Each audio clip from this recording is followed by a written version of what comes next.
What's going on, guys? We're going to do something a little bit different today. I'm going to be reading a Reddit post. It is from the Change My View section of Reddit, and the focus is essentially, I guess, what the guys' debate is whether or not Fullmetal Alchemist is better than Brotherhood. As you can see from the title, it says straightforward. Fullmetal Alchemist 2003 is better than Fullmetal Alchemist Brotherhood. Uh, you know, nothing to think about there. And full disclosure, I 100% agree. I like the 2003 version the most. And then also, I've seen the 2003. I saw the 2003 version at least 3 or 4 times, so like I have a better memory of what happened there versus the Brotherhood, where I've only seen it one time, and that was like years ago. So, well, also it's been years since I've seen the '03, but like I said, I've seen it 3 or 4 times, so I got a better memory of what happened. So, so some things they put in here I probably won't remember, and I'm going to be reading it for the first time with you guys as I do this with a screen capture. And yeah, so yeah, that's everything, and let's get to it. So let's begin. All right. Full Metal Alchemist 2003 is better than Full Metal Alchemist Brotherhood. Let's just leave out any arguments about Brotherhood is a more faithful adaptation of the manga, so it's better, okay? I'm not trying to argue that FMA 2003 is more accurate representation of the source material. I'm just saying it's a better story. I will list my reasons below. From this point on, FMA is the 2003 version that first aired, and Brotherhood is, well, the later version that closely followed the manga. Okay, pretty straightforward, pretty good parameters. You can't use it's the original source material, right? Like like just basically he's judge it on its merits, not on its I guess authenticity or whatever it is. I don't know, whatever the right word. So yeah, okay, so let's continue. FMA focuses more on the Elric brothers. If I had to summarize the main driving points of the stories of each series, I would say that FMA is about the Elrics seeking the Philosopher's Stone to fix their bodies after performing banned alchemy. Brotherhood, however, is more like the Elrics start looking for the Philosopher's Stone, and then suddenly it's about government and military corruption, and the Elrics became a small part of a larger story about Amistress. Not sure if that's the right way to spell it. Okay, yeah, I mean that's the wrong way to spell it, but it's okay. No blood, no foul. Let's keep going. Brotherhood feels more like it's the story of a military coup than about the Elrics. It makes it less personal and more abstract. It's about so many characters who don't get fleshed out as much as the ones in FMA because it was a simpler story that was able to take its time. Okay, so for the most part, I agree with that. Yeah, if I remember correctly, with Brotherhood, it kind of turned into like it was very shonen-y. It didn't really have like a strong focus. It fleshed out into a whole bunch of characters and really tried to give everybody a piece. And it got looking for really cheap laughs, and like or just, oh man, some badass characters. Like, oh, he did this badass thing, and that it kind of lost the focus and the depth. Like, I don't want to say lost focus, because it did have its form of focus, but it didn't have it had the focus without the depth that came with the '03 version. So I 100% agree. Whereas '03, it really just focused in on like just Ed, Al, and how they relate to the rest of the world. And so you can kind of, and it got into the nitty gritty. Like, it got into the depths of their character and just to show who they were. Where in that way, I don't feel as though Brotherhood did that. But I mean, I'd have to rewatch it, honestly. So I do have to revisit Brotherhood, because my memory is a bit foggy. But I do remember that being an issue. That it just didn't have the same type of depth. And also, like you said, I believe that '03 really took its time. Right, it took its time with the show. Like, it allowed the scenes and the moments to breathe, versus, let's say, Brotherhood, where it was just like, it was kind of fast paced action. It had longer fight scenes. I think like in FMA, the fights would last, like, I don't know, maybe like 10 minutes or something, but most of it was like, a lot of it, the big parts were dialogue and just kind of the characters interacting with each other versus a fight. Like, they got through the fights quick, whereas Brotherhood, they had fights. I think they had a couple fights that might have gone like 2 episodes or a whole episode fight. And that just that makes it harder for you to kind of flesh things out, although it did have, I believe it had more episodes. I can't remember. Okay, let's keep going. Let's keep reading. The alchemy in Brotherhood is either not present or makes almost no sense. Okay, let's see his explanation for this. Okay, let's read. I can't even remember a time in Brotherhood when someone actually drew a transmutation circle. It's as if alchemy was vaguely introduced and then summed up. Some people have magic circles that does what they want. The only circle that ever had an impact was the country spanning one. That was going to sacrifice everybody. Whereas in FMA, the process and rules of alchemy were laid down much more concretely. So it was awesome seeing someone use it cleverly. Like for example, Dr. Marco drawing circles with his blood to spear lust. Brotherhood practically made up rules on the fly, like the business with greed and Ling and the god powers that the first homunculus wanted. Was none of was at truly. I believe he meant to say none of that was truly explained to the viewer, aside from magic science. And then there's episodes that practically had no alchemy at all, and there was just politics and guns, which sounded so fake they sounded more like pop guns. Yeah, I could watch Ghost in the Shell if I wanted a political with gun show. This is supposed to be about alchemy, a science that seemed magical but actually has laws that must be obeyed. I never got that impression from Brotherhood. Okay, this one definitely agree. Like within 2003, like the rules were hard and fast. It was kind of like Hunter x Hunter, right? Where it's like you just could not break it, like which was really like at the time for me groundbreaking. Because I mean, normally, especially with animes like this, like especially that kind of like give off a shonen vibe. Although I wouldn't put like O3 as a shonen, I would honestly say it's more of a seinen. But like when you first watch it, you're thinking, oh, young character, special, talented. So that's usually the shonen vibe. But usually when they come off with that vibe, that's why O3 was so surprising. When they bring that vibe, you kind of like they break the rules. Like there's always a Deus Ex Machina, like something randomly happens, and then it's like, oh well, here you can do this, and it changes everything, and oh you're more powerful now, right? And you don't, and there's no trade off with that. Whereas in O3, it was like you could not get like whatever you couldn't get something for nothing. Like you always like and transmutation circles was definitely a legitimate thing. Like I do recall, like yeah, they used it a lot, and it was the fights were a bit more clever. Whereas in Brotherhood, I remember that most people didn't even need the transmutation circles because eventually everybody was clapping. Like almost everybody could start just clapping their hands to they could start doing alchemy without the transmutation circles, and it was kind of like, well, who needs it, And then doing alchemy without the transmutation circle stopped being special. They really cheapened that because like almost every character that could do alchemy could do it. So that was really annoying. And if I recall correctly, even Mustang was able to do it near the end. Maybe I'm wrong, but yeah, I do recall. Like it was just weird. It was stupid. They cheapened it, and then it wasn't hard and fast. I remember like it was very shonen-y. Like if they just needed to get something done, it got done. Like like it it didn't adhere to strict rules, but O3 did. Whereas like O3, if they got into a fight and if they couldn't like if they got like if Ed and Owl's opponent had a trump card on them, like they stuck to the rules so hard that you knew that either they had to run away, or they might die, right?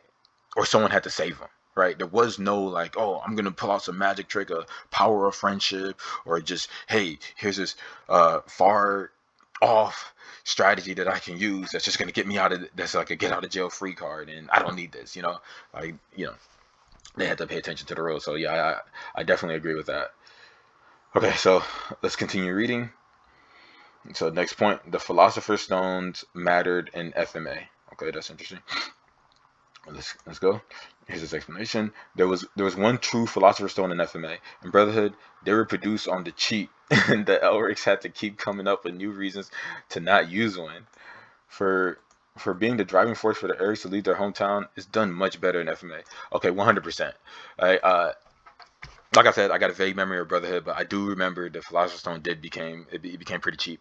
Like it was like I don't know if you guys are into money, but it's like the Philosopher's Stone and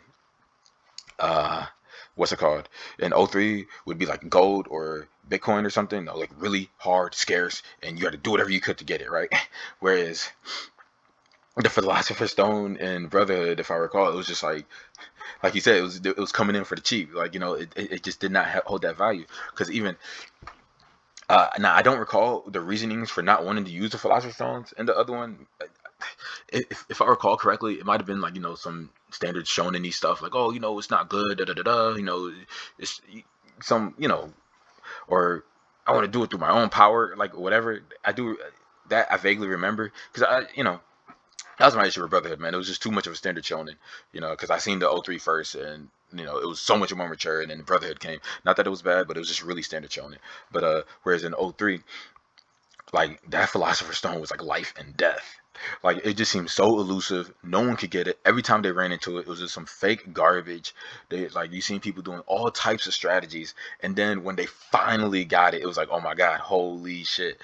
And then the crazier part was how Alphonse became the Philosopher's Stone, and so now you really had a moral like issue with like, oh, like do we use this? Because if I use this, hey, that's my brother, right? Like I can't just it's like what is the point anymore? And you need, even that even under purpose to go get it, that you can see that on the way in O3 that Ed started questioning the journey for the philosopher's stone. Like, is this even worth it anymore? Like he's like, as he became matured, like his desire to get it, like I think he started appreciating just his relationship with his brother, and he started seeing the suffering and the pain that everyone went through going to get the philosopher's stone. That he started realizing, like, look, this is kind of like a fool's errand. Like maybe we should step away from it. Like it's just almost like a curse for anyone. Like it's like almost like anyone who chases the philosopher's stone gets cursed, right?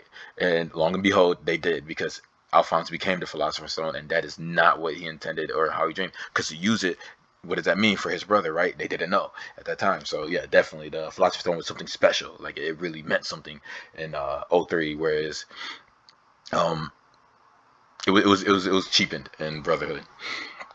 Okay, let's keep going. Next topic, death scenes were done much better. Okay, let's see his reasoning. Hugh's death is far more tragic and emotional in FMA. No cliched speech as he dies, he simply falls over dead like what actually happens, which makes it hurt worse. Mustang's voice breaking as he says, "Is going to rain today," instead of Brotherhood's wooden delivery. Armstrong sobbed more convincingly. It was just done much better in FMA. And hell, some moments in Brotherhood are literally a snake moment when someone dies. Give me a break.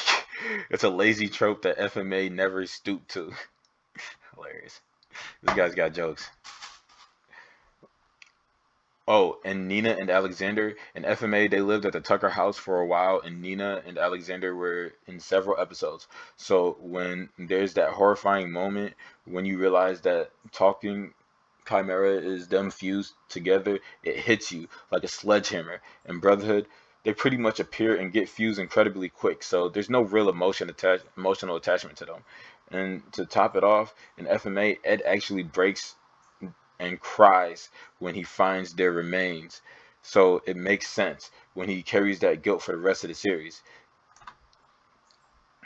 It didn't in Brotherhood, because even you as the viewer don't even care that much. So hearing Ed mention it again when he didn't react with nearly the same level of emotion is just weird. Okay. This one, I say I got mixed feelings about. I I do agree. I will agree that definitely like what he says. Like I mean, honestly, I, it comes down to Brotherhood being a shonen, right? Like it's a standard shonen, and it sticks to it, right? And what he says is true. Like whereas O3 does not stoop to that level. Like O3 kept it mature at all times. Like shortened fights. If somebody dies, what he says, like it's just a simple death. It's not some long monologue like, oh my god, this that my friend. Oh, stay strong, guys. Like it was none of that. It was just so realistic, like in that it hits you in a way, and that it did take its time with the Nina and the Alexander part and the fusing of the dogs. But I have to be fair to Brotherhood in that when Brotherhood came out, like Full Metal, like O3 was big. Like I think it might have been the number one anime, maybe, possibly, or at least top five, I'm sure, on my anime list. So it's like so many people had already seen it, and I think other animes do this too. So it's like you you don't want to waste your time like rehashing a part that everybody's already seen on the anime, on this, you know, '09 anime, right? To where you turn them off, where they don't want to see the rest of the story. Because even Hunter x Hunter did that. Like I think they had that same issue with in 2011 where they just kind of skimmed through the kite story. So I guess and then a lot of people who watch anime. So you have people who already watch the anime, so they know that story, and then you got people who read the manga. So most people had already known what's going on. So no, I can't really. I'm not gonna penalize them for that or say it. I just say, look, I would just say, look, you know, if you're gonna watch Brotherhood, watch the first portion of Full Metal '03, or just read the manga, you know, and then once you get to, I forgot, maybe it was like 25, 23, where they really deviated. I don't know what chapter that is in manga, but get to that point and then go to Brotherhood, you know, just because I have to be fair. That was more of a business decision on the studio part, but I'm not gonna use that as a way to kind of attack Brotherhood because I don't think that's fair. But I do agree that '03 was much more mature in how they dealt with scenes like death and stuff like that versus Brotherhood. But still, I wouldn't say it's a knock. I would just say it's just two different styles. Okay, so next topic, the Elric's taboo mattered. In FMA, it is revealed that homunculi are born when someone attempts a human transmutation, a mishappen thing that is created when, and then if you feed it red stones, it can take form, looking just like the person that was intended to come back, but with no soul. This created a heart-wrenching moment of the Elrics having to confront their sin and kill her, who looked like their mother. And it's up to interpretation whether she had any lingering memories of Miss Elric. In Brotherhood, it's practically forgotten after a while. Their human transmutation attempt had nothing to do with any other part of the story aside from their ruined bodies, and it was never really addressed again. They found out the thing they created didn't even look like their mother, and oh well, moved on. Can't even remember if there was more to that because it was that forgettable. Yeah, this guy's clearly not a fan of Brotherhood. I don't agree, man. I wasn't a fan either, but objectively, it was good. Just it was disappointing because I saw '03 first and had high expectations. But but yeah, no, I have to agree with this. Like once again, this goes into the Shonen Senen, whereas in Brotherhood, it just seemed like there was no consequences. There's no consequences for their actions, no consequences for their behavior. They had to make no real meaningful sacrifice. You know, like even at the ending, right? Like where it's like, oh, what are you gonna give up to save your brother or whatever? Like because, and then uh, whoever it was, I think it was his brother. I believe, yeah. And then Ed was like, my alchemy, and I'm like, that's not a fair trade. Like, how's that? Like, that's not an equivalent exchange. Anyone would give that up in a heartbeat. Like to me, I just remember that was just stupid. Like that's the one thing. Like I always really want to like rewatch Brotherhood, but then I just think about that ending and it just drove me crazy. It's like really, like the alchemy that's fair, and then the guy just like ha, and then I think the kid at the gate just laughs like, oh really? You're gonna be normal. Da da da da. Oh well, take it then. If you so choose, take it. And then they had the good music and it went off. And then he gets his alchemy back. He loses his alchemy, but he got his brother back. I'm like, no, that's stupid. That's not a fair trade at all. That was dumb. There was no sacrifice in there because it's like he would make that trade 10 times out the week.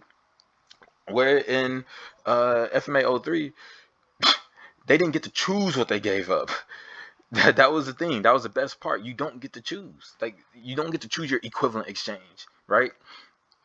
And then what he says, it kind of there is true too. Like where how they did their taboo, you know, and when the Elric brothers did their taboo for the human transmutation to bring their mother back, you know, they thought, oh well, we just tried and we failed and we lost our bodies. You know, that's a get out of jail free card. So yeah, obviously that's a pretty heavy consequence of losing your bodies, right? 100%. You know, losing your brother, losing his body, and then you losing your arm. But it didn't really stop them. Their ambitions kept going. They were still looking for ways, you know, to get their body back and still get their mother back. Although eventually, I think they kind of gave up on the mother part, but generally get their body backs, right? But now it's like, hey, look, nothing. There's nothing in this world that you do that isn't taking from something else, right? Like everything you do has. It's like everything you do has. Every action has a reaction, and you thought that you guys got off. It's like not that you got off scot free. That's all you got. But there's more. So it's kind of like when you do, it's kind of like a lesson in that, right? And that because they had to find out, like, yo, what we did. Not only did we lose our bodies, but we possibly tortured our own mother, right? Like, and then what he says is true too. Like, it was debatable whether that was their real mother. Like, maybe it was parts of her still in there, and it was because she still had memories, right? Even though like she was manipulated, yada yada yada, but she still had memories, and it was heartbreaking. Because even like Alphonse was soft, and he was like, "Oh, we gotta do this, man. That's our mom, bro." And he's like, "No, man. Like, this is a homunculus." You know, Ed was ruthless. Like, and then when they did, I remember they got her cornered and they put her in the tables, and then he did the transmutation, and then she said, and I think she said a memory, and then Ed remembered it, and he flinched because he's like, "Yo, like, damn, like that really could have been her." And it's like now it's like it's almost like the thing with '03 is it's like it was a constant lesson. Like, it was a lesson that there's no get out of jail free card, and you don't dictate what happens to you. You can't determine the damage that's caused when you behave that way. So when you make an action, you can't dictate the reaction, and you can't dictate the depth of that reaction, right? You can't just up and say, "Nah, enough. That was good enough," right? Like, if you commit a crime, if you maybe you just steal a $10 bag of food or something, right? Right? Like, you don't get to choose what your punishment is. You're gonna get punished, and who knows? Maybe they send you to jail for like 5 years. You know, maybe you just sold a little bit of weed, whatever it is. Now you're in jail for 5, 10, 20 years, and you have to deal with the repercussions of that. Is, you know, like, it's not about fairness, and it's not like it's not always going to be a totally equal exchange, right? That's not how life works. And so and that's you know, and that was one of the constant lessons, right?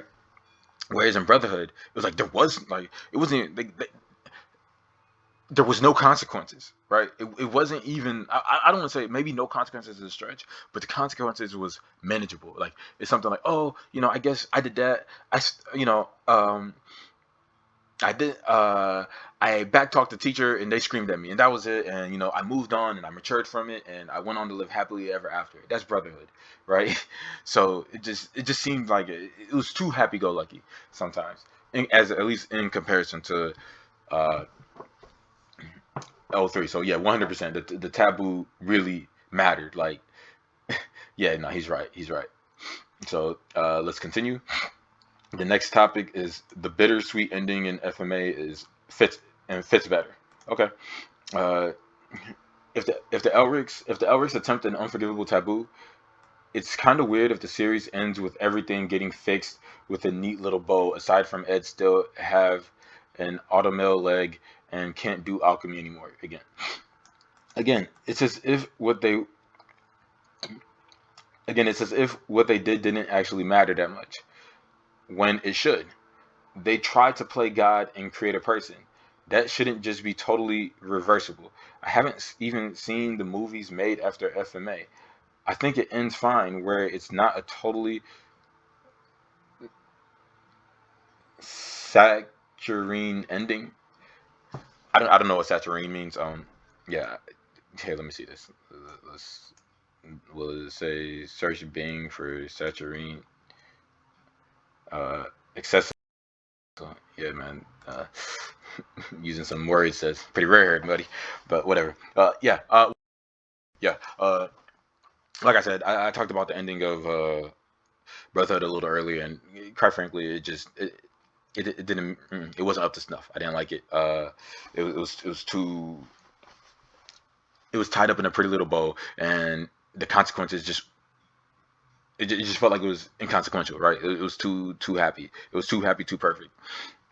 Whereas like what he said, and honestly, I 100% agree with the '03, where it's like, uh, unlike him, I did watch the movie, and I liked the movie, you know. Although I feel like the movie did kind of rob the original ending, because I feel like the original ending was absolutely perfect for '03, right? It's like what he said, like, for the crime you committed, like for what you tried to do, like it's like this is the punishment of the arrogance, and it also kind of goes into the Bratja song. I think it's like it's like it's like where do we, I think it's like how they sing it. It's like the Bratja. It's like I think it's like Ed and Al having a conversation, and then I think like the part where it's supposed to be, I was like, where do we go from here?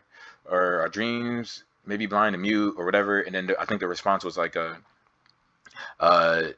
something, we can't go to the past, and then all we can do is live. Like basically all you can do is move forward. Like you can't get caught up in the past. And I think even in '03, Ed and I's dad in '03 was an embodiment of that. Like where he made those mistakes. His body was rotting. He chased the Philosopher's Stone.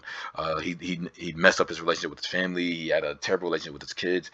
But as far as he was concerned, he just moved forward and dealt with life as it came. Like he accepted all those things as punishments for the crimes that he committed, and as he was moving forward, he was going to move forward in a way that he would accept those punishments and allow the world to operate as it sees fit, as the world sees fit, rather than always trying to manipulate it. And the only time he really stepped up is when Dante kind of got out of control, and he went and met up with her. And then honestly, that's another interesting thing that I always thought about with the original Full Metal in '03 is that when you look, everybody who was like either ambitious, trying to get the Philosopher's Stone, or just trying to reach something, and just rather than being appreciative of what they had around them, right? They lost it. Like Roy Mustang lost his eyesight, because he was always ambitious and never looking around him. So he never really appreciated Hawkeye until he lost his eyesight, and then Hawkeye was taking care of him. Or Ed lost a connection to his brother because he got sent to another world. I mean, he managed to save his brother, right? His brother got his body back, but he lost that connection. And so that's because he kept striving for the Philosopher's Stone, and by the time he broke out the Matrix, it was too late. But he did what he had to do to save his brother, and then his brother lost his memories of the time that they had spent together. So it was like all that had never happened, everything they went through, the strength of their relationship just gone, right? And so, instead of just moving on, right? But the one character who managed to get what they wanted was what's his name? Their dad in '03, whereas where everyone else lost everything, the one character, like their dad, managed to meet up with them again, right? Alphonse, he was able to have a conversation with Alphonse and hash out that relationship. And then obviously Ed, wasn't having it and was angry, but then Ed goes to Germany, right? And they're in the other side of the world, and he's able to have a relationship with the father there. So that was, so to me, in the end, he won. And he won by not seeking out, he won by I guess going monk, by accepting the world for what it is and appreciating it for what it is, rather than trying to shape it to what he wants or needs it to be. Like even when Ed was tripping out on him, he didn't go crazy or try to force Ed to talk to him. He just accepted and understood Ed's anger and said, this is punishment for my past transgressions. But he always made himself readily available for when Ed would calm down, and it worked out for him. So yeah, so in a way it was sweet to me. In a way that ending was sweet because they got their bodies back, or I guess bittersweet. Yeah. That is the perfect word, because Ed and Al, they accomplished everything they wanted. They got what they needed, but they didn't get what they wanted. So yeah, Ed did save his brother, although he didn't get to see it, excluding the movie. And then Al is, out there being Al, But yeah. And yeah, I'm fine with that. Yeah, it's bittersweet, and that's okay, But a lot of people aren't happy with that. They wanted the perfect, rosy ending with the bow tied on top. That whatever, the type of shonen, standard shonen stuff. And that's what you got with Brotherhood. And I didn't think it was that impressive. But hey, to each his own. Okay, keep going. The romance between Ed and Winry just isn't needed.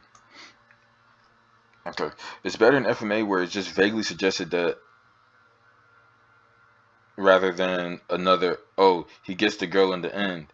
It didn't add anything worthwhile to the story during it. Okay, I don't know. I disagree with this one. Honestly, I think that was a nice thing in Brotherhood is that they Ed and Winry did end up hooking up or whatever. I mean, I'm usually into that type of stuff. I like it. I like when they put the relationships in there. Whereas it was kind of like it was a bit sad and open ended the way they did it in Full Metal, where it's like they suggested it and it had the vibe, but it was never fully addressed. And yeah, I think that within about 50 episodes, they could have addressed it somehow, right? In some way, shape, or form that it could have been the subject could have been broached like explicitly. Maybe it wasn't. I'm not remembering, but I would honestly say that that might have been one of the negatives in the original, or let me not say original in '03, right? That might have been a negative that I felt like that should have been more explicitly. That relationship should have been talked about, communicated. Even if you don't want to actually ship it and make it happen, that they should have had a conversation, expressing how they feel to each other. And yeah, it was kind of sad that that never actually fleshed out. Okay, let's keep going. Even the animation is better in FMA. The backgrounds in Brotherhood are just awful. Cheap hodgepodges put up and they hope you don't notice. Excuses can be made about budget and schedules or whatever, but it's still true. Okay, I don't know if I agree with this one. Yeah. Honestly, for its time, FMA was pretty dope. For its time, the way it moved, uh, just the battle scenes, but I will say that it didn't really like harness it that much because they didn't really have like that like long fight scenes in '03. Whereas and also it was more of a it had a darker tone like in terms of the color schemes, which also matches with the overall theme of the story in '03. So it was a bit drabbier, but in Brotherhood, it was much more. It's more bright. It was cleaner. It was kind of more of a shift into some of the modern anime that you see today. You know, uh, and no, they went pretty crazy. Their animations were pretty on point because and not only were they on point, they actually utilized it. Like they went all out for the fight. So yeah, I don't know if I can agree with this one, but I mean, I agree with his conclusion. I don't agree with this the animations being. I might have to get the animations up to Brotherhood, or who knows? Maybe I'm wrong. Maybe it's been a while since I watched it, but yeah. We'll see. One of these days, I might rewatch it. Okay, so yeah, that's all the article, or that's all the original post from the OP. Let me get the OP's name because we're about to go through the discussion. OP is false, so let's check it. Let's check the discussion. What people have to say about this. Okay, so we got this guy, Terry. First and foremost, let me start by saying Brotherhood is a definitive version, both in terms of critical acclaim and chronologically, and from the author. I mean, really, it's not even a contest. You can argue whatever, but anything you see in Brotherhood is what it was supposed to be, according to the author. Man, this guy wasted his breath. Like, come on, man. Like, that's just a stupid statement. Like, we're arguing based on merit. See, this is like this guy. Come on, man, bro. Like, get out of here. Yeah, I don't know. Like, we'll see what he has to say. I can't take him that serious. But here, let's keep going. I can't even remember a time in Brotherhood when someone actually drew a transmutation circle. It's as if alchemy was vaguely introduced and then summed up. Some people have magic circles that does what they want. The only circle that ever had an impact. Okay, so he's commenting on the transmutation circle stuff. So let's see what he's got to say. There's no alchemist that doesn't use a circle besides Father. Stop it. Stop it, bro. Nah, son. Everybody was clapping their hands. Everyone in Brotherhood has their circles inscribed somewhere. No rules are ever broken. Besides the big reveal at the very end when Ed strikes a deal with the truth. Nah, man. This guy, I can't. This guy's arguments are so off because it's just not even factual. Like, it's not true. Because nobody was using circles. Everybody was just clapping their hands. Everybody was able to do the whole, oh, I don't need a transportation circle. Even Roy, Colonel Mustang, like he was able to do it. Uh, nah, man, like it was ridiculous. Nah, this guy's foolish. He needs to cut it.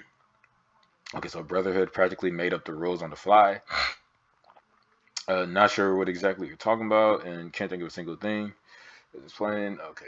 Death scenes were done much better. Brotherhood is knowingly skipping through the first half of the story precisely because 2003 exists. It's a conscious decision, which means it's just natural that 2003 is better since for that version. Yeah, yeah, I agree with that. Yeah, always taboo mattered. You mean besides literally the whole story being about getting things they lost back? Yeah, this guy's defensive. Although, I mean, I guess there's a fair argument since they lost their bodies, but yeah, I don't know. This guy's he's pretty pissed. The bittersweet ending in FMA fits better. I think you should just rewatch it. It seems the main point of the story went straight over your head. Damn. Here's the very too long didn't read. God punishes people who commit the taboo. The way God does it is by taking precisely what the person cares about most. He's a good children, Roy's eyesight, Ed's brother, etc. By the end of Brotherhood, Ed manages to see a way out the universal law by willingly sacrifice was the most important. Oh, cut it! Cut it! No, that doesn't work. This is so extraordinary that God Himself grants His wish. It seems weird to me. You can think the taboo didn't matter, and at the same time miss the most important part. No, that wasn't. See, that's the issue though. That wasn't the most important thing to him, because if you're gonna like, it would have made more sense. And that I if you're gonna make it, see, the thing is, right, in '03, when they would make their sacrifices, they didn't choose their sacrifice. You don't just get to decide. And if you decide, like, it's like the most important thing to him, the most important thing to him is getting his brother back. So then, if the God would have made sense is to say, okay, well, if you want your brother back, well, give up Winry. You get what I'm saying? That would have made more sense. Like when he says, it's like it's almost like he lowballed the deal. It's like, okay, this is really important to me, right? Alchemy, but this is more important. So then it's like, how do you do that? It's like, and that was the sweet part about '03, where it's like, okay, I want to get my brother back, but he didn't get to choose. Like he says, he just knew how to do it, and he says, look, I'm just gonna try this and pray to God it works, and it did work. But he gave up something that he never even realized, and that's the thing. I think it's kind of the quote. You might not always get what you want, but you find sometimes you get what you need. And this, I guess, in '03, the philosophy was, shit. You think you're gonna give up what you wanted, you think you can give up what you want or need, but what you're gonna find is you're gonna give up something that you never really. You're gonna give up something you never knew you desired, and that's the relationship with Al. Like he got his life back, but they lost the relation. They were no longer able to relate together. You see, so no, this guy, come on, man, he's not even playing fair game, man. Come on, stop it. Alchemy, that was nothing. That was nothing. That was easy. That's like saying, like, would you give up all your money to save your child? It's a no brainer. I mostly ignore all your arguments that are completely subjective, but this, come on, brother. Even the animation is better. Hell, okay, even the animation is better than FMA. I mostly ignore all your arguments that are completely subjective, but this, come on, brother. Brotherhood was produced in the extremely rare position of being such an acclaimed story that it was financed after the manga ended. That's the equivalent of saying, here, take infinite money, infinite time, do your best. That guy's funny. Okay, so the OP came back and responded.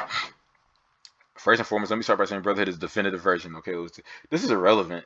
Many think that Sword Art Online Abridged is better than the source of material. Yeah, like he's still right. It's totally irrelevant.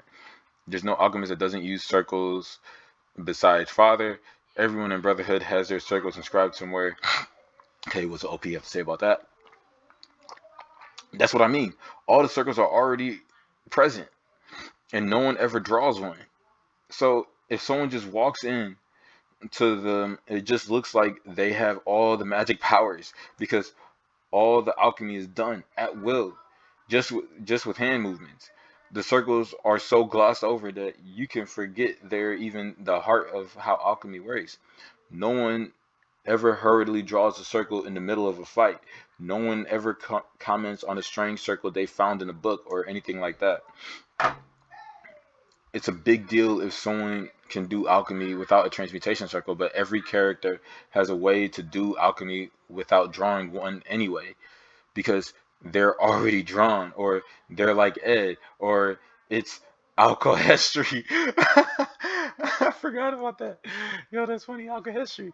Yo, I remember they had the alchemy in the East. That's funny. Uh, as for the rules, To me, it felt like there were no rules. New things kept getting introduced without much info. Take, for example, Greed's second death. Why was Ling able to resist at all? When you see the inner Ling and Greed talking, it seemed more like a useful analogy rather than what's actually happening inside Greedling. However, the fight father tries to take Greed out by force and Ling like pulls on him with his arms of his soul. How? What explanation is there other than magical soul stuff? Yo, this guy's funny. Why can Greed, after leaving Ling, still somehow stay intact enough to make Father vulnerable? With weak carbon bonds, why can Father pull Greed out of his mouth and bite him to kill him again? It's just magical soul stuff. None of this is explained with alchemy. You're just supposed to watch it and don't ask questions. There's too many moments like that where it felt like magic and not science. Yeah, yeah. Like I said, my memory is vague. The one thing I do remember that too many people were doing alchemy without clapping their hands, and yeah, yeah, yeah. And it sounds like he clarified that with the guy that yeah, the fact that it's just inscribed, and I guess that's subjective in a way, like on whether or not, as long as the transmutation circle is there, it's subjective. But I guess he's kind of saying like it takes the science out of it, which okay, yeah, that makes sense because it was really strategic. Like whereas I remember even though Al could or Ed could do alchemy without with just clapping his hands, there were times like he's like, okay, look, we're gonna set a trap and we're gonna draw all these circles, and if they come in here, we got this thing ready, right? And yeah, it was kind of strategic that you did have to figure shit out. Like yeah, I mean, I guess this it's a bit subjective, but yeah, I lean towards his argument. I definitely lean towards his argument. The one objective thing that I definitely had an issue with is just too many people were clapping their hands, man. Too many people were clapping their hands in Brotherhood, and it was ridiculous.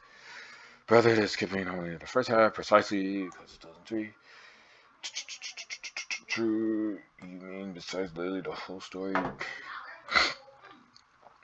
Okay, so here's the. You mean besides literally the whole story being about getting their things lost back? So let's see what the OP has to say about that. Not true. In Brotherhood, it's how the story starts, but it very quickly takes a backseat to dismantling the homunculus corruption in the government. Getting their bodies back is put on hold a lot. Second, the point of that section of what I wrote is that they face much less consequences for their taboo in Brotherhood. In FMA, they have to kill their creation and end up on other sides of the gate. In Brotherhood, Ed gets an arm back, and Alphonse just needs some physical therapy. They had to sacrifice much less and aren't affected as emotionally either. Oh shit, this guy's funny. I agree though, man. He's funny. He's funny. Let's check out these replies. This guy's a comedian. Okay, here's a new guy. First and foremost, let me start by saying Brotherhood is definitive. So he's definitive version, both in terms of critical claim and chronologically. Okay, you know, I gotta say this. The critical acclaim is just stupid. It's so subjective. I don't even know why it's has more critical acclaim. Actually, I do. It's just because it's normie stuff, bro. Like it's a shonen. That's what people like. It's happy go lucky. You know that people like happy endings. They don't like they're trying to escape from reality. And yeah, Brotherhood does that. So fine, whatever. Who cares? That's not the argument here. It's merit. We're talking about merit. Simply, which one is better? So I hate that. Okay, so let's see what Swiss Army Cheese has to say about this. Why would you make such an argument? The OP made himself abundantly clear in the first sentence that he didn't care about the manga and accuracy. By opening with such an argument, when the OP made it clear that such an argument won't sway him, was prejudice and false bait into thinking you're a manga fan, risking hardening his heart to any of your future points. Exactly. That's what I'm saying. Like I almost skipped that guy's whole post. I'm like, bro, like it's not even worth the reading that guy's post because clearly you're just like, who cares? What is the point? But whatever. Let's keep reading. Sorry, I'm enjoying this back and forth, but I just found this to be a poor opening move. That's the last you'll hear me being meta. Yeah, it's funny. Totally agree though. Okay, let's keep going. First and foremost, Let me start by saying Brotherhood is a definitive version, both in terms of critical acclaim. Looks like a lot of people got something to say about that. I contest this point. The entire first half of Brotherhood is basically a rushed Cliff Notes version of that part of the story. Basically, because it was generally assumed at the time that everyone had already seen 2003 anime and didn't want to be stuck rewatching all the material that the two show had in common. Honestly, you could say that the definitive version is the first half of 2003 followed by the second half of Brotherhood. Wow, that is interesting. That's a really good point. So it's almost like you can't say it. Yeah. You know what? So it does give so if you're gonna argue, oh, which one's definitive? If you want to make that argument, then you can't throw away '03. That they're both definitive together in combination. Yeah, okay, that's beautiful. Never thought about it that way. Uh, okay, I don't know what this comment is. Looks like the guy deleted it, but here, let's see. I found FMA much easier to follow. It wasn't convoluted a little. I guess that's probably my main gripe, and I don't know. Without knowing what he says, it's not worth reading. Okay, so here goes Zalmoxis. Let's see what he's got to say. Even the animation is better than FMA. Okay, how so? The colors in FMA are more muted and drab. Agreed. Yeah, sure, for sure. I don't like to say drab, but well, what's drab mean? Let me see. Search Bing for drab. Yeah, I don't know.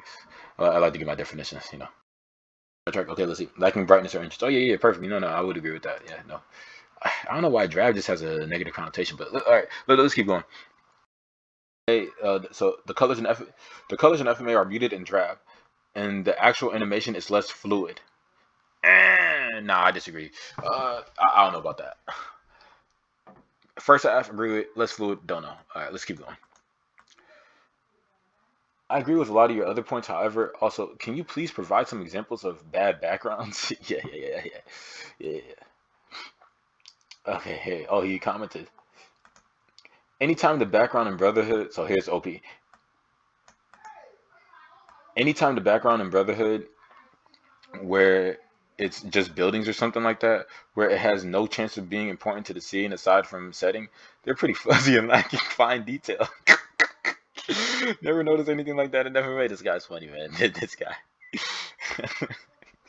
That's something I would just never notice. Is that gonna take me to a whole new page? Let's see. Ah, shit. Okay. Okay, so I'd argue that a more muted color scheme fit better thematically with a show themed around human experimentation and the horrors of war. Yeah, yeah. Fair enough. Yeah. The the drab matched the style. Agree. Yeah, for sure. Okay, so let's see. Sad Mangs. Or you're pretty wrong about the rules of alchemy between the two series on two levels. Transmutation circles matter in Brotherhood, and the rules are not followed as well in '03. Okay, we got something. We got something. Let's see what he's got to say. Okay. One. Circles in Brotherhood. Okay, first topic. We see several instances of circles mattering in Brotherhood, and the two examples I can think of are with Mustang. We see Mustang draw a circle with his own blood in his fight against lust, and also find a lighter to replace his ignition gloves. Second, when he fights the failed Wraths, the Wraths cut his gloves so he can't use the circle on them. The other reason we don't see people draw circles is because everyone carries circles with them. Wouldn't it be really dumb to be a combat alchemist and have to draw a circle wherever you go whenever you got into a fight? Seems like a good way to die an early death. Okay, I mean that's interesting. I mean, I'd have to go back and rewatch. Although, man, I remember that scene when Mustang was drew that blood.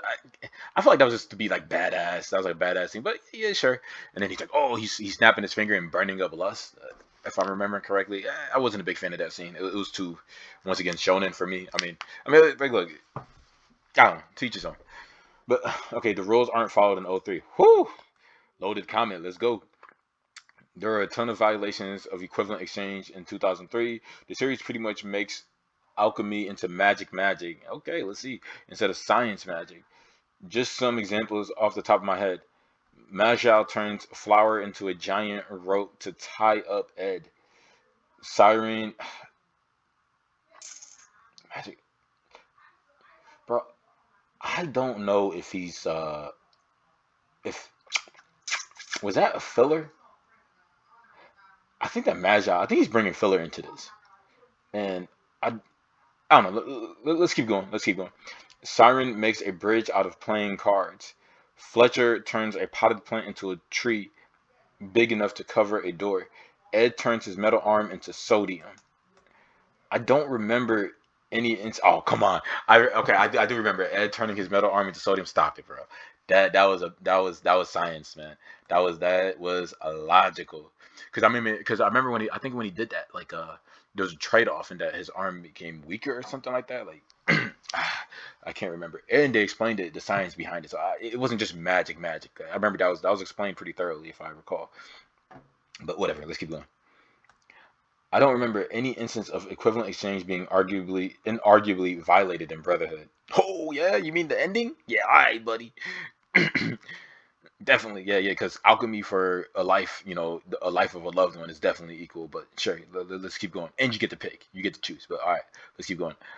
I think the thing you're talking about with Greed and Ling is them switching bodies, which, if that's the case, I think the series has shown that it's pretty open to malleability of souls possessing bodies. So I don't think it's internally inconsistent at all. He says that's fine, but the sodium turning, the sodium and explaining the science behind it is unacceptable. Come on, man. Like, stop it, cut it. I'll definitely grant that Brotherhood just hand waves everything about the door of truth. Okay, all right, man. He's logical. Let's listen. He's being making fair arguments and soul possessing bodies. But you can't honestly say that O3 doesn't do the same. Stop. It doesn't. Both doors of truth have some rules, like using human lives to open them, but neither has any scientific explanation of what happens when the door is open. I think the difference is with an O3 is almost like you're not allowed to know. Like, let me not say that you're not allowed to know, is that everything they did, they explain. And obviously, like, we're talking about anime magic here, so maybe there were holes I'd have to go back and really study it thoroughly if I, so choose. I'm probably not going to. I might go back and rewatch both, honestly. But yeah. So, but the in '03, it was hard and fast trade-offs. You didn't just get to decide, and almost every fight adhered to the same rules, right? Nothing like the rules that you got in the beginning were the same rules at the end. Whereas like in Brotherhood, it's like what he said. Like, it was just some new thing that pushed the envelope, and the cost kept getting cheaper and cheaper. I mean, just your standard. It was kind of like Naruto, where in the beginning, when they would first fight, you'd have to do hand seals, and to do anything, and then eventually, after a while, they fight, and then it's like, oh, we don't have to do hand seals anymore. So it's like nobody cares. So yeah, nah, I don't agree with this guy, but he made an argument in good faith though. But I don't. He didn't sway me on anything. Uh, do you think that? Okay, so here's another guy. Do you think that FMA is a better story than the original manga? To put it another way, is the reason why FMA is better than Brotherhood that FMA was already better than Brotherhood's source material and would have been better no matter how faithfully Brotherhood adapted the manga? Or is it because while FMA was a worse or equally good story than the original manga, Brotherhood does such a bad job of adaptation that it is worse than FMA despite its source material being better? See, once again, he's making the wrong argument. He's doing a source material like, oh, are he's making a purity argument. So I think he's missing what this guy's saying. Like, although I think the original statement is better, or I guess he's asking an honest question. What was it? What did he say? Do you think? He said, "Oh, how do I do that?" Okay, there we go. Do you think that FMA is better? Is a better story than the original manga? Okay, there you go. Okay, no. So he's asking an honest question. I can't comment on the manga. It's possible some of my criticisms of the Brotherhood anime aren't present in the original manga. So this is just comparing the two animes. Yeah, agreed. Straight into the point. Let's see where this goes. Do you think that FMA is a better story than the original manga? Oh, I guess he didn't want to make that argument. This guy says, kind of, yeah. Hey, this guy said, you know what? I'm gonna jump out the shit. I'm ready to jump out. Let's do it. Trace, kind of, yeah. Brotherhood is a really good shonen anime. See, one of, if not the best, but it's still bound by the storytelling expectations of a shonen anime. Boom, there it is. Agreed. So true. 100%.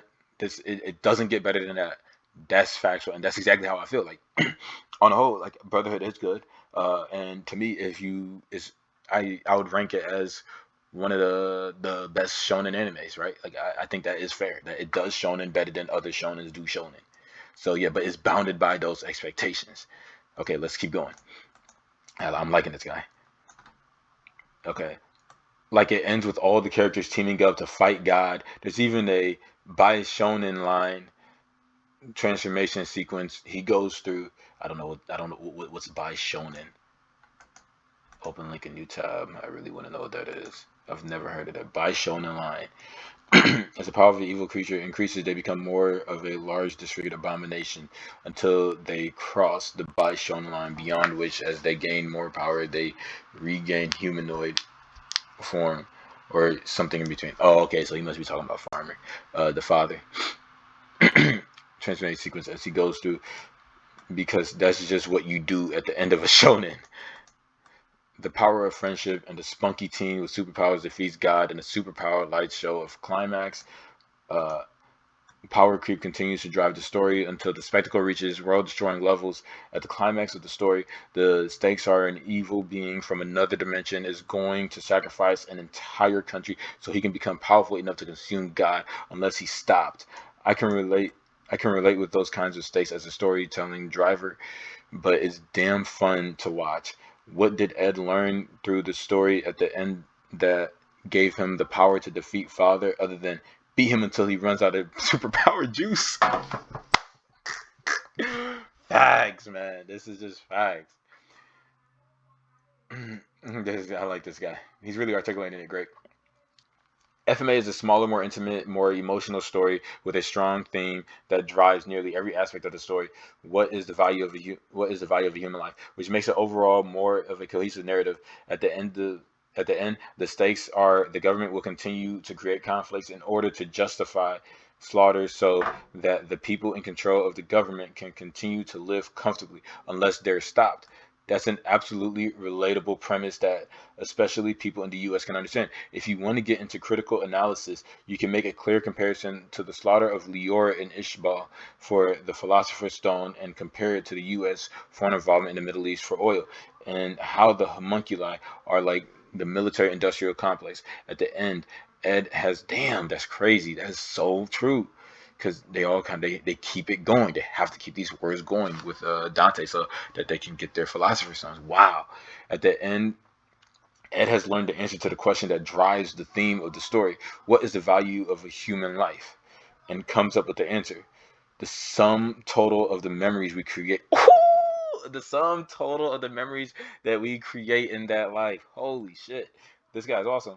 Which allows him to bring Alphonse back by trading Alphonse's memories for his life. That's beautiful. That is beautiful. Holy shit. What is the value of a human life? It's the sum total of the memories of that life. Damn. So that's crazy because a life for a life isn't even equivalent because you don't value that life. But if you want to bring this life back, why do you want to bring this life back? Because you had experience with that person, and so therefore, if you want that life back, you have to give up those experiences to bring that life back. Damn, powerful. Okay, there's just too many characters in Brotherhood that not enough of them get the screen time they need to justify their inclusion. There are like 4 Chimera that pal around with Ed and Al, and I couldn't tell you anything about them other than what animal they turn into. Sloth and Lust and even Gluttony are one-note characters compared to their FMA counterparts. They don't even bother to introduce Yoki as a character in Brotherhood. They just straight up assume you watched FMA. There are no consequences or meaningful sacrifices aside from Ed's alchemy and Greed's death. Uh, I would say that Ed's alchemy was not a meaningful sacrifice at all. But let's keep going. For the characters in Brotherhood, because most of them are undone by the end.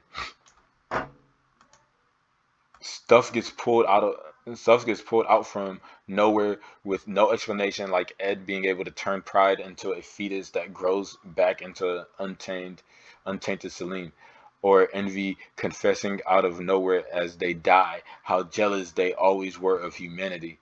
FMA's two world thing opens a lot of plot holes and weird questions, but at least that twist was done in service of themes of the story and recontextualized everything that came before it.